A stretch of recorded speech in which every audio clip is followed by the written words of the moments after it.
हमने परसों पढ़ा था order of the adverbs. Order के बारे में हमने पढ़ा था कि हम किस तरीके से एडवर्ब्स को ऑर्डर दें। लेकिन आज जो हमारा टॉपिक है एडवर्ब्स के अंदर, उसका नाम है इन्वर्जन। इन्वर्जन। अब ये एक वर्ब, जो वर्ब है एक इन्वर्ट, माना किसी भी स्ट्रक्चर को आप इन्वर्ट करके लिखें तो उसको इन्वर्जन कहा जाता है। मिसाल के तौर पर यानी 3/2 है, तो अगर हम उसको इन्वर्ट करके लिखेंगे तो 2/3 करके लिखेंगे। माना किसी स्ट्रक्चर को हम चेंज करके लिखें, उल्टा करके लिखें, तो वो इन्वर्जन होता है। एक नॉर्मल स्ट्रक्चर होती है और दूसरी स्ट्रक्चर उसके बिल्कुल चेंज या माना डिफरेंट या अपोजिट होती है। इनवर्स होता है। देखो इसमें इनवर्स का मामला होता है। तो जो इन्वर्जन होती है ना, उनमें कौन से वर्ड्स हैं जिनसे इन्वर्जन होती है, हमें वो वर्ड्स ध्यान में रखने हैं।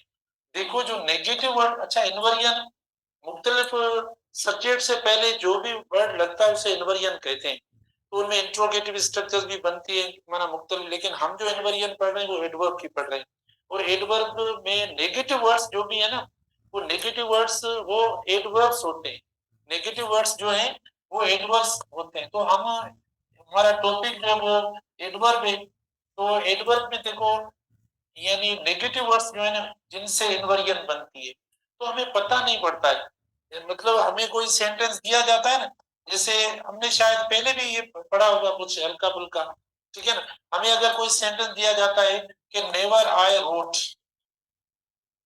Never I wrote a sentence, तो हमने ये लिख लिया, एक सेंटेंस दे दिया, और अब पता नहीं कि हमारा ये सेंटेंस सही है या गलत है। या हमने मतलब इसको इस तरीके से दे दिया कि never did did I right a sentence, तो देखो हमने हिस्सा भी लिख लिया। तो अब पता नहीं माना इन दोनों में से कौन सा हमारा सही है, ठीक है ना। फर्स्ट वाला सही है या सेकंड वाला सही है, तो हमें पता नहीं है। तो हम क्या करेंगे, इनको मतलब एतमाद से या रीजन से या कॉन्सेप्चुअली हम इनको पिक करेंगे, लर्न करेंगे कि ये कैसे सही होते हैं। तो सबसे पहले हमें नाम तो बताओ कि ऐसे कौन से वर्ड्स हैं जो इन्वर्जन के लिए यूज होते हैं, वो कौन से एडवर्ब्स हैं, ठीक है ना। तो वो जो एडवर्ब्स हैं आप देखो, यानी उनमें ये नेगेटिव जो वर्ड्स हैं वही हम लिखेंगे। हार्डली हो गया, ठीक है ना, स्कार्सली हो गया, ठीक है। ऐसे देखो रेयरली हो गया, या सेल्डम वर्ड देखो, ये हो गया। अच्छा उसके बाद देखो यानी नो वेयर वर्ड हो गया, नो वेयर वर्ड हमने इस्तेमाल कर लिया। नो सूनर देखो, जिसमें नेगेटिव आ रहा हो, ठीक है ना। नो सूनर जो देन कैरी करता है, ये मैं साथ लिख लेता हूँ, इसमें भी थोड़ी सी चेंजेस होती है। अच्छा नो सूनर देन हो गया। अच्छा उसके बाद लिटिल वर्ड है देखो, लिटिल है, ये भी हम इस्तेमाल करते हैं। लिटिल हो गया, हम इस्तेमाल किया। Hardly sorry. अच्छा नॉट ओनली देखो, क्योंकि नॉट आ गया तो ये भी एडवर्ब बन गया। नॉट ओनली है, नॉट ओनली और बट ऑल्सो होता है। ये तो माना कोरिलेटिव है, लेकिन एक्चुअली तो नॉट ओनली होता है। अच्छा इसी तरीके से नाइदर या नीदर वर्ड देखो, नाइदर या नीदर वर्ड, माना ये जो नेगेटिव वर्ड्स हैं इनकी बात जो है। अच्छा नेवर भी है, खुद नेवर भी, ये रह गया। या नॉट भी हो सकता है। तो ये वर्ड्स जो है, सबसे पहले जो इन्वर्जन होती है, इन्वर्जन का मतलब है किसी भी स्ट्रक्चर को माना चेंज करके या उसको कंट्ररी करके लिखने को, इन्वर्ट करके लिखने को इन्वर्जन कहते हैं। इन्वर्जन जो होगी वो एडवर्ब्स में इन्वर्जन होगी कि ये जो नेगेटिव वर्ड्स हैं उनमें मैं अभी इधर इन्वर्जन की आपको देखो स्ट्रक्चर दे देता हूँ तो आसान हो जाएगा। इन्वर्जन जो बनेगी, जो फॉर्मेशन होगा, उसमें आप सबसे पहले इन्वर्जन में नेगेटिव वर्ड इस्तेमाल करेंगे, नेगेटिव प्लस आप देखो हेल्पिंग वर्ब इस्तेमाल करेंगे। जो सेंटेंस जिस टेंस में बना हुआ है या जो उसी टेंस का जो हेल्पिंग वर्ब है वही लिखेंगे। अच्छा उसके बाद आप सब्जेक्ट लिखेंगे, सब्जेक्ट के बाद देखो आप मेन वर्ब लिखेंगे, मेन वर्ब के बाद आपका जैसा सेंटेंस होगा वो आप देंगे, और आखिर में फुल स्टॉप देंगे। लास्ट में जो देंगे ना आप फुल स्टॉप देंगे, ये ना कि आप देखो क्वेश्चन मार्क या कुछ और देकर आप सेंटेंस बनाएं। तो देखो इधर पहले ये बात समझ लो, पूरा कॉन्सेप्ट आप समझ जाएंगे ना, फिर हम जितने भी प्रैक्टिस के लिए देंगे आप बोलेंगे सर ये मैं कर, इसका जवाब मुझे पता है। तो पहले मैंने अल्फाज लिखे, फिर इन अल्फाज को एडवर्ब्स बोला, फिर इन अल्फाज को नेगेटिव बोला, फिर इन अल्फाजों से इन्वर्जन होता है। इन्वर्जन किसको कहते हैं? इन्वर्ट से निकला है। इन्वर्ट किसको कहते हैं? कि भाई हम वर्ड को इन्वर्ट करके चेंज करके मैंने अपनी पोजीशन से उसको दूसरी पोजीशन में देखो ना, ये 2/3 है, ठीक है, इसकी पोजीशन ये, इसकी पोजीशन ये, अभी ये मैंने इन्वर्ट नहीं हुए। मैं ऐसा करके लिखूं 3/2 तो ये इन्वर्ट हो गया, है ना, जो अपनी पोजीशन चेंज करे तो ये अब इन्वर्ट हो गया।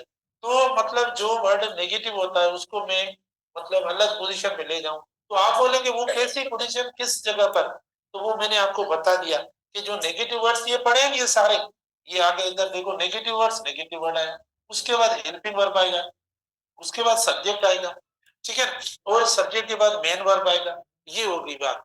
अब आपका क्वेश्चन होगा, सबसे पहले बड़ा क्वेश्चन होगा आपका, ठीक है, लेकिन क्वेश्चन ये आप बाद में आपसे मैं करता हूँ, मुझे थोड़ा जुमला देने दो। आप बोलेंगे भूल गए, क्वेश्चन का जवाब नहीं आ रहा इसीलिए हमें नहीं बताया। नहीं, कुछ एक दो लाइनें लिखूंगा तो फिर ये क्वेश्चन आपको समझ में आएगा, काम भी देगा, क्वेश्चन टाइमली होगा। पहले मैं क्वेश्चन करके जवाब पूछूंगा तो ये मसला होगा आपका। तो अब पहले तो मुझे बताओ, मैंने आपको ये दो ऑप्शन दे दिए, इनमें ये फर्स्ट करेक्ट है या दूसरा? शाबाश, इनमें दोनों में से करेक्ट कौन सा है? सेकंड मना करेक्ट, ठीक है। अब देखो मैंने इन्वर्जन के आखिर में जाहिर है ये इतना ये डॉट लगाया है, ये भी आपको दिखाने या समझाने के लिए कि डॉट यानी ये फुल स्टॉप आता है इन्वर्जन के आखिर में, क्वेश्चन मार्क कभी नहीं आएगी। हम क्या कहते हैं कि भाई सब्जेक्ट से पहले हेल्पिंग वर्ब आया है तो ये जुमला सवालिया हो गया। सवालिया तब होगा इसको हटा दो, नेवर को, नेगेटिव वर्ड को हटा दो, सवालिया हो जाएगा। तो ये भी गलत है और ये भी गलत है कि नेगेटिव वर्ड शुरू में आएगा, आप ऐसी स्ट्रक्चर नहीं बनाएंगे गलत हो जाएगा। अब ये भी गलत है, ये भी गलत है। तो अब हम जो इन्वर्जन बनाते हैं, मतलब ये जो सेंटेंस है, अब इनको दो दो तरीके लिखने के, दो तरीके देखो। आप इसको ऐसा लिखें, मतलब पहले तो भले इन्वर्जन लिख ले, ये नेवर लिखते हैं, नेवर लिखा। अब आप बोलेंगे सर हेल्पिंग वर्ब कहां से लाएं? पहले आप देखो भाई किस टेंस का ये सेंटेंस है, माना जो मेन वर्ब हमारा एक्शन वर्ब है ये किस टेंस का है? ये पास्ट का है। तो देखो तो माना जब भी किसी भी सेंटेंस में एक वर्ब आए, जब भी किसी सेंटेंस में एक वर्ब आए तो समझ लो वो या तो प्रेजेंट सिंपल है या पास्ट सिंपल है। जब भी सेंटेंस में एक वर्ब आए, ठीक है, सब्जेक्ट प्लस वर्ब हो बस, तो वो किसी प्रेजेंट सिंपल टेंस का होगा या पास्ट का होगा। अगर अगर वर्ब की फर्स्ट सेकंड फॉर्म है तो वो पास्ट का है, अगर वर्ब की फर्स्ट फॉर्म है तो वो प्रेजेंट का है। तो आपको पता होना चाहिए कि प्रेजेंट का सिंपल का जो हेल्पिंग वर्ब है डू है और डज है, सब्जेक्ट पे डिपेंड करता है। अगर पास्ट का है तो डिड है। और ये बात भी जहन में रखो, मैंने आपको बताया होगा, ठीक है ना, ये बताया होगा। अब ये चीजें सारी हम जो लेक्चर में डिलीवर करते हैं ये आपके एंट्री टेस्ट में आती है। तो जो स्टूडेंट सही सुनते हैं उस वक्त उन्हें एमसीक्यू करने में कोई प्रॉब्लम नहीं होती। जो नहीं सुनते वो कहते हैं सर इधर आपने बोर्ड में तो कुछ नहीं ऐसा नहीं लिखा, तो उनसे वो एमसीक्यू होता नहीं है। तो अगर हम जितना डिलीवर करते हैं, बोलते हैं, इतना लिखें तो हम कैसे पढ़ा सकेंगे? जाहिर लेक्चर भी होता है, ये भी होता है, आपको सीखना है ना, तो आप हर बात थोड़ी मन अच्छे नमूने से सुनते जाएं, हर चीज के लिए होती जाए। इसके अलावा क्वेश्चन भी आपके क्वेश्चन करता हूँ मैं, खुद जवाब भी देता जा रहा हूँ। तो अब इधर देखो, मैंने अब लिखने वाला जो था, मैं अभी क्वेश्चन वो पढ़ा है उधर, मैंने उसका जवाब नहीं दिया। अगर ना दो ना पूछना आप खुद। अच्छा, डू है, डिड है, एक दो वर्ब ये, या डज है ना, ये एक ही वर्ब है, इसको एक ही वर्ब कहा जाता है, डू, है ना, ठीक है, मैंने तीनों लिख लिए ये। और देखो विल या शल, ठीक है, कैन, कुड, ठीक है, वुड या शुड, माना ये टोटल 13 वर्ब्स हैं, मॉडल वर्ब्स 13 है टोटल, ठीक है, मैंने लिखे इतने। ये हमेशा भी वन कैरी कर, माना वर्ब की फर्स्ट फॉर्म इनके साथ लगती है। ये जो वर्ब्स मैंने लिखे हैं ना, इनके साथ वर्ब की कौन सी फॉर्म लगती है? वर्ब की फर्स्ट फॉर्म इस्तेमाल होती है इनके साथ वर्ब की, ये जब भी आएंगे वर्ब की फर्स्ट फॉर्म। अच्छा, तीसरी फॉर्म कैरी करने वाले वर्ब्स कौन से? आपको पता है वर्ब की थर्ड फॉर्म किनके साथ लेंगे? हैव, हैज, हैड, ठीक है ना, हैव, ठीक है, हैज और हैड, ये वर्ब की थर्ड फॉर्म कैरी करते हैं। बाकी बी की वर्ब जो है उसके भी थर्ड फॉर्म कैरी करते हैं, जैसे एम आर वाज वर्ब, देखो ये भी करते हैं। चलो अब हम आते हैं इधर, तो ये तो हमारे गलत हो गए। अब इसको हम लिखते हैं नेवर, ये आप देखो सेकंड है, सेकंड का हेल्पिंग वर्ब को तो डिड है, नेवर डिड सब्जेक्ट है, कौन सा सब्जेक्ट आई, अब नेवर डिड आई रोट लिखूं, राइट, क्योंकि अभी इधर दिया है कि ये जब भी आएंगे ये वाले इनके साथ वी वन वन वर्ब की फर्स्ट फॉर्म है, never did I right, right a sentence, और ये आप लिखिए फुल स्टॉप दे दिया बस, ये इनवर्जन, माना इनवर्जन जो है नेगेटिव प्लस हेल्पिंग वर्ब बस, बाकी सब्जेक्ट वगैरह सब अपनी जगह पर है, नेगेटिव वर्ड प्लस क्या होगा हेल्पिंग वर्ब, वही इनवर्जन है, कुछ नहीं। आप ऐसा लिखें या आप ऐसा लिखें, देखो इधर आई नेवर, आई नेवर, अब मुझे बताओ क्या लिखूं, रोट, क्योंकि अभी डिड नहीं आया, अ सेंटेंस, दोनों की ना मीनिंग में फर्क है ना दोनों में कोई मिस्टेक है, क्योंकि एक्चुअली ये सेंटेंस था बुनियादी तौर पर, हमने इसको इन्वर्ट किया, ये सेंटेंस था हमारा, ठीक है ना, I never wrote a sentence, अब ये और ये दोनों होना सही है, ये नॉर्मल स्ट्रक्चर है, इसको हमने इन्वर्ट करके लिखा है, ये मतलब इन्वर्ट। अब आपका क्वेश्चन जो था मैं भूल जाऊंगा, इसीलिए मैं जल्दी आपको आंसर कर दूं, आप ये क्वेश्चन करेंगे कि सर हेल्पिंग वर्ब की जरूरत क्या है, माना हेल्पिंग वर्ब ये क्यों आप माना इस्तेमाल करते हो, माना आपका क्वेश्चन है मुझे, जो मुझे परेशान कर रहा है, तो मैंने कहा जवाब देकर मतलब वरना मैंने सारा दिन टेंशन रहेगा कि जवाब पता नहीं है इसका, तो आप मुझसे क्वेश्चन कर रहे हैं कि सर ये माना हेल्पिंग वर्ब क्यों, हम डायरेक्ट ऐसा ये माना ये क्यों गलत हो गया हमारा, माना नेवर आई रोट सेंटेंस तो ठीक है ना, बीच में हेल्पिंग वर्ब लगाया है क्यों, जरूरत क्या पड़ी, बताओ ना, देख, हाँ, देखो जो नेगेटिव वर्ड जो भी होता है ना वो लगता है वर्ब के साथ, नेगेटिव वर्ड लगता है वर्ब के साथ, आप वर्ब नहीं देंगे तो वो कैसे लगेगा, ठीक है ना, वर्ब के साथ लगता है, तो वर्ब अब देखो ना हम इधर लगाते हैं, इधर लग देखो ये नेवर कहाँ लगा है, वर्ब के साथ आकर लगा, भले कोई भी है ना, आप देखो इज नॉट राइटिंग या इज नॉट सिंगिंग या is not reading, is not reading फिर भी वर्ब आ जाता है, ठीक है, जो भी आएगा इनमें से वर्ब के साथ आएगा, तो इसीलिए हमें वर्ब जो है ना आगे नेगेटिव को देना पड़ेगा, ये डायरेक्ट नाउन के साथ या सब्जेक्ट के साथ इनके साथ नहीं लगेगा, फिर एडवर्ब्स होते हैं, एडवर्ब्स को वर्ब चाहिए, फिर एडवर्ब्स को भी वर्ब चाहिए, ठीक है, वर्ब चाहिए होती है, इसीलिए हमने देखो इनको दिया है। अब मैं एक और एक दो सेंटेंस देता हूँ आपको, मुझे बताना ये सही है गलत, देखो ऑप्शन दे रहा हूँ चार, hardly have, hardly have I saw so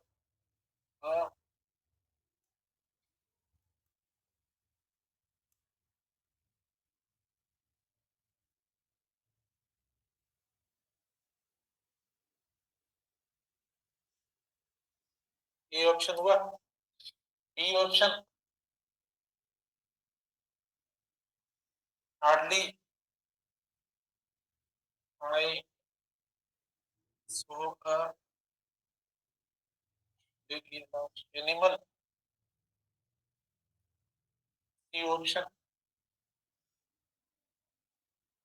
hardly have I scene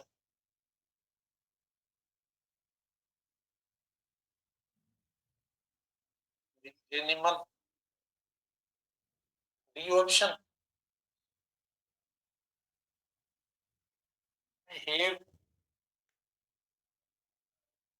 I have hardly seen a pig,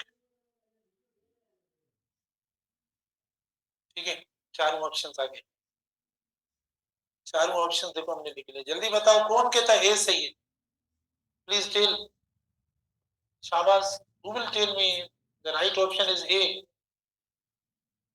शाबाश, tell me B about B, who says B is correct, who says C is correct,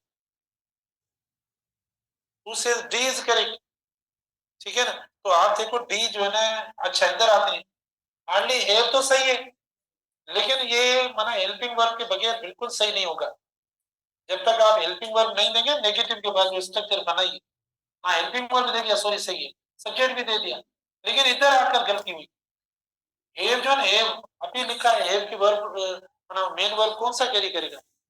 third carry करेगा, ये नहीं है तो इसीलिए गलत हुआ। Hardly I so helping verb नहीं है, हेल्पिंग वर्ब कोई ना कोई देना चाहिए, तो इधर हेल्पिंग वर्ब नहीं है, बी गलत हो गया। फिर सी पे आते हैं, आवाज ना करें, सी पे आते हैं। सी मतलब ठीक है, हमारी स्ट्रक्चर सही है। Hardly have I seen a big animal, सही है गलत है? देखो पंक्चुएशन मार्क हमने सही नहीं दिया यहाँ पर, देखो ठीक है ना, क्वेश्चन मार्क दे दिया, इसकी वजह से तो गलत हुआ। तो ये इन्वर्जन नहीं है, ये इन्वर्जन नहीं है, बिल्कुल नहीं है। जरूरी नहीं हम इन्वर्जन में लिखें, सेंटेंस सही लिखना है। तो ये सही नहीं हो रहा है, इनमें से देखना है सही कौन सा है, तो सही ये हुआ, बाकी कोई सही नहीं है बस। तो ये नॉर्मली हम ऐसे ही लिखते हैं भाई, मैंने वर्ब से पहले हेल्पिंग वर्ब आता उसके बाद नेगेटिव, तो हमने ये कर दिया, ठीक है ना। अब इन्वर्जन नहीं है इसमें, ठीक है ना, इन्वर्जन नहीं है। अच्छा मैं आपको बोलूं, ये जो सेंटेंस दिया हुआ है इसके इन्वर्जन कौन बनवाएगा? इन्वर्जन करेक्ट अगर बनते हो, हार्डली हैव आई सीन, हाँ बस देखो आखिर में क्वेश्चन मार्क किया, फुल स्टॉप, ये हो गया बस, ये इन्वर्जन हो जाता है। आप इस तरीके से इसको बनाएंगे और कुछ नहीं। एक और है देखो, note only, not only wrote but he also read, ठीक है। देखो not only, sorry, not only wrote but he also read, शाबाश। तो देखो ये इन्वर्जन है। अब देखो ऐसे वर्ड्स ये भी इन्वर्जन में आते हैं, not only wrote but he also read, अब सही है गलत है? ठीक है, क्योंकि अब देखो ये भी नेगेटिव है, तो इसमें देखो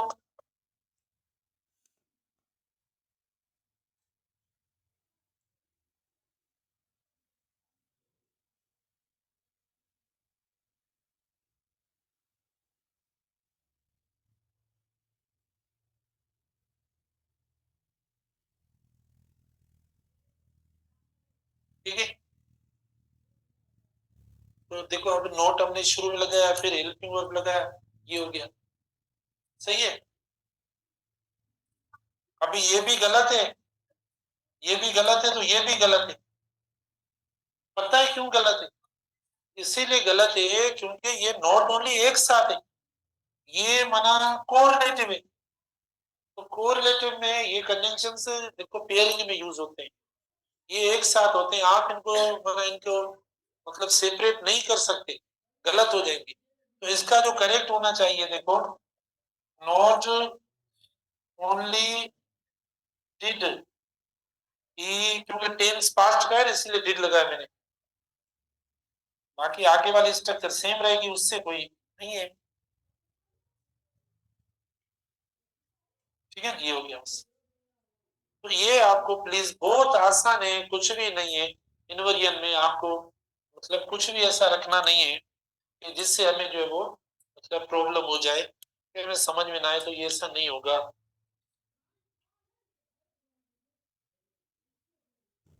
बस दो तीन structures, no sooner, no sooner did he come when the students, आवाज मत, when the students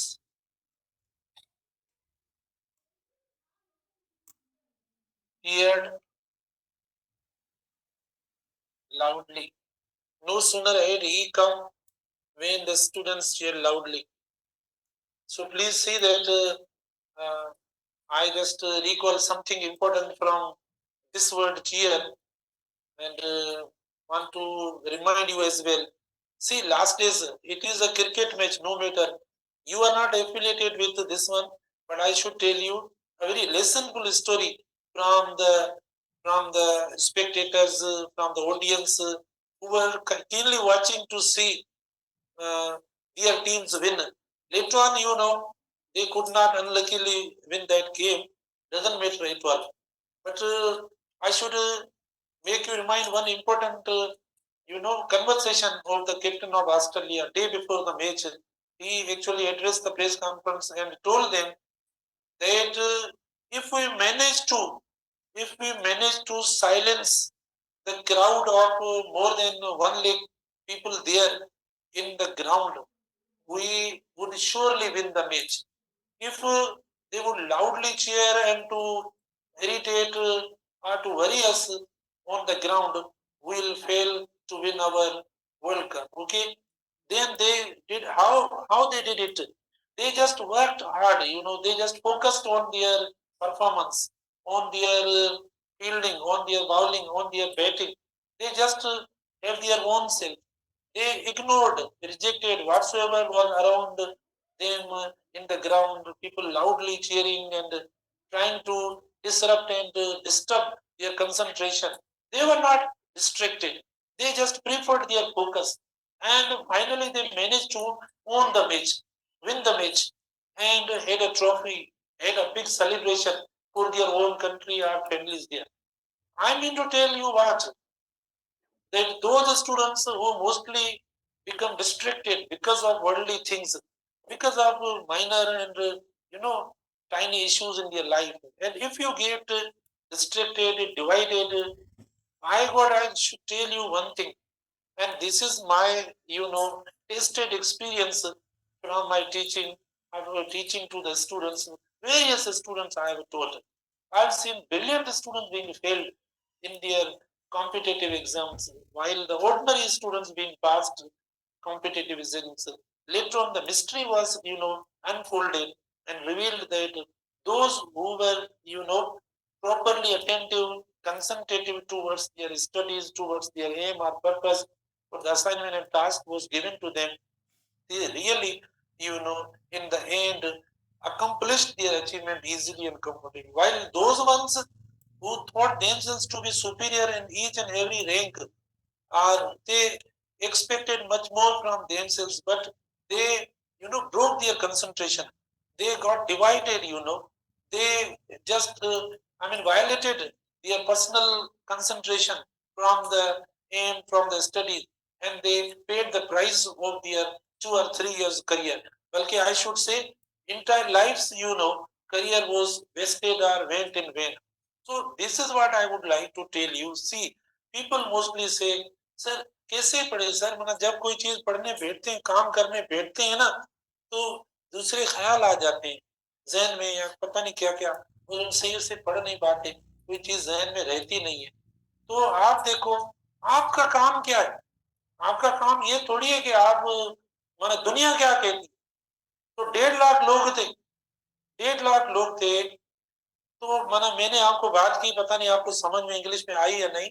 तो ये जो कैप्टन थे ऑस्ट्रेलिया के, आप भले उसकी कन्वर्सेशन देखें 2 दिन पहले, उन्होंने कहा कि अगर हम 1.5 लाख लोगों को खामोश करने में कामयाब हो गए, या उनका शोर अगर, मतलब हम अपने आप पे हावी ना करके दें, तो हम बिल्कुल ये गेम जीतेंगे। अगर वो उनका शोर हमारे ऊपर हावी हो गया ना, तो हम हार जाएंगे। तो वो दुनिया इधर भी है।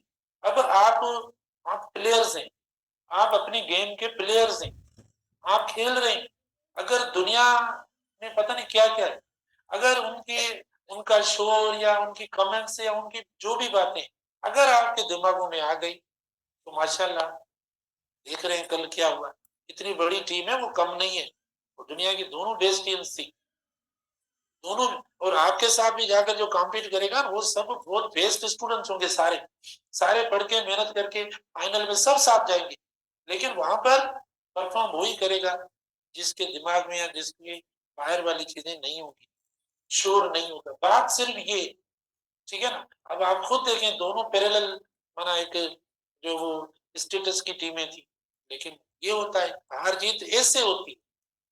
तो इसीलिए मैं कहता हूँ, आप इतने जो वो अपनी जो वो माना मजबूत रहे अपने कॉन्सेप्ट्स में, या अपनी लाइफ के अंदर, माना अपनी सोच के अंदर, कोई किसी को काम नहीं आएगा। आपकी खुद की जिंदगी, आपके पेरेंट्स, इसके सिवा इस दुनिया में कोई भी नहीं। अगर कोई होता है तो भी आप जब आप इतना भी देखें, जब हमें इस दुनिया से जाना पड़ता है तो हमारे अपने भी कहते हैं जल्दी करो, अब देर ना करो। ये यहाँ तक मतलब आता है, तो सिवाय खुद के कोई नहीं है। तो इसीलिए अब मेहनत करो, पढ़ो, और अभी इतना टाइम भी नहीं है। आपका इंटर की क्लास है, देखो 5-6 महीने आपके पास बाकी रहे हैं। और ये बात आप जो स्टूडेंट सुन रहे हैं कि सर हम तो पहुंचते नहीं, हम इतने होशियार नहीं है, सर क्या होगा। आप मना एक होता है ना इंसान, एक तरीका तो कोई बनाओ भला। मना हिकिड़ो माण्हू पंहिंजी हिकिड़ी आहे न शक्ल हूंदी आहे न, आऊं अचां साईं पढ़ाइण जहिड़ी थोड़ी शक्ल त ठाहियो, असांखे ख़बर पए तव्हां टीचर आहियो।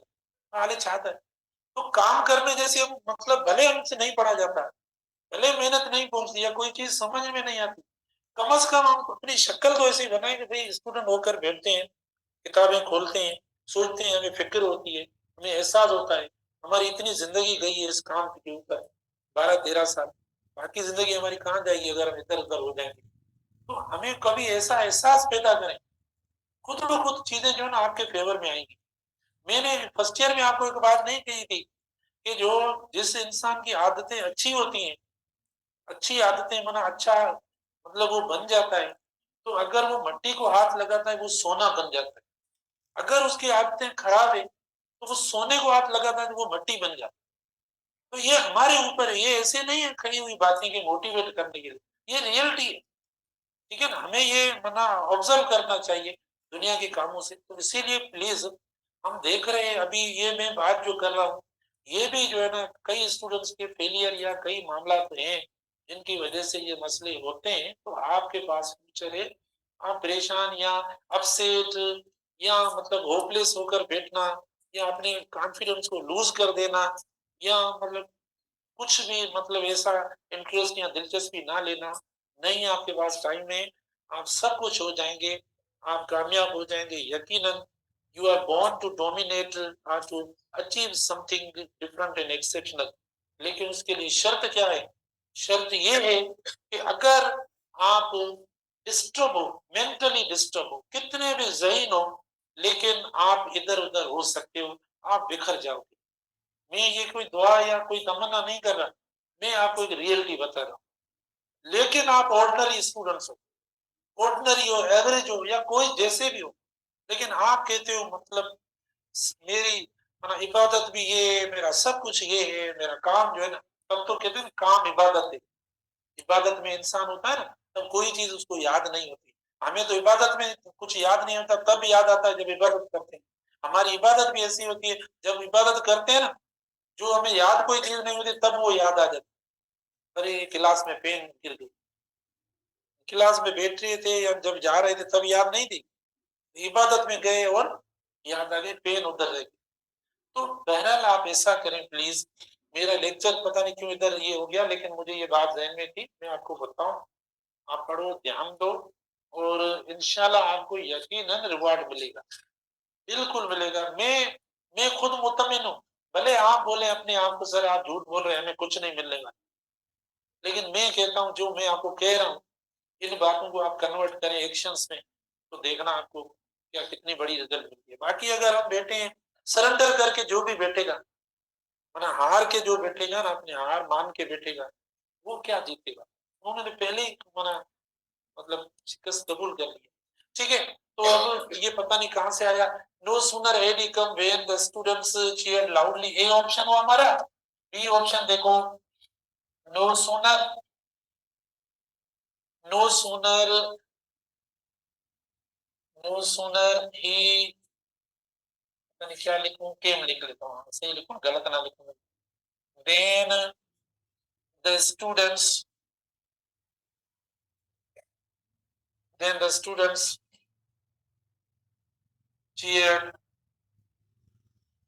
loudly। सी देखो, no sooner, no sooner had he come, no sooner had he come then the students cheered। ये चीयर से मुझे बात याद आई ना इसलिए। अच्छा डी, डी आप देखो, नो सूनर, ठीक है, no sooner had he came then the comma इधर ना लगा, देन आ गया, then the students cheered loudly, ठीक है, चारों ऑप्शंस आ गए। तो no sooner had he come when the students cheered loudly आ गया। सब सारे ऑप्शंस में अब मसला हमारे लिए हो गया है ये कि हर जगह पर हेल्पिंग वर्ब देखो मैंने दे दिया, नो सूनर वगैरह सब मैंने सही सही रखी है। स्ट्रक्चर थोड़े क्लोज ऑप्शंस है, इतने भी नहीं है हल्की, मैंने इनमें देखो नियरनेस है। सही है ये या गलत है?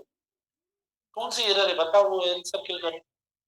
हाँ इसमें देखो ये, क्योंकि ये कॉम्बिनेशन ही नहीं, नो सूनर के साथ हम वेन लगाते नहीं, नो सूनर के साथ हम वेन नहीं लगाते, हमने वेन लगा लिया नो सूनर के साथ, गलत हो गया। फिर बी में आते, no sooner he came then the students cheer loudly, अब ये तो सही है। देखो जब नेगेटिव वर्ड शुरू में आता है तो उसे हेल्पिंग वर्ब की जरूरत है, नेगेटिव वर्ड शुरू में आता है तो उसे हेल्पिंग वर्ब की जरूरत है, तो हेल्पिंग वर्ब है नहीं इधर, गलत हो गया, ठीक है ना, ये इसीलिए गलत। सी में आते हैं, no sooner had he come then the students cheer loudly, तो फिर ये भी पढ़ा है डी वाला, देखो no sooner had he come के में। अब ये भी मसला होता है कि जो इरेगुलर वर्ब्स होते हैं ना उनके हमें फर्स्ट सेकंड थर्ड फॉर्म का इशू होता है, ठीक है ना। आप देखो मतलब ये कम है ना, कम फर्स्ट फॉर्म हुआ, केम सेकंड हुआ और कम थर्ड हुआ। जैसे रन रेन रन देखो, जैसे ईट एट ईटन, ये आपको याद होगा ना, इरेगुलर वर्ब्स हमने पढ़े थे, याद है ना, शुरू में फर्स्ट ईयर में पढ़ाए थे, नहीं तो फिर वापस में पढ़ाऊंगा। अच्छा तो सी ऑप्शन सही हुआ क्योंकि ये वी थ्री है और उसको वर्ब की थर्ड फॉर्म चाहिए, और इसमें ये वी सेकंड है, ठीक है, वी सेकंड जो है ना इसके साथ इस्तेमाल नहीं होता, तो ये डी ऑप्शन है। तो इनवेरिएंट बहुत आसान है, इसको प्लीज आप जहन में रखो, सिर्फ आपको कुछ नहीं करना है, इनवेरिएंट इसको कहते हैं इनवेरिएंट, ठीक है। नहीं नहीं नहीं ये इसको, ओके कल पढ़ेंगे।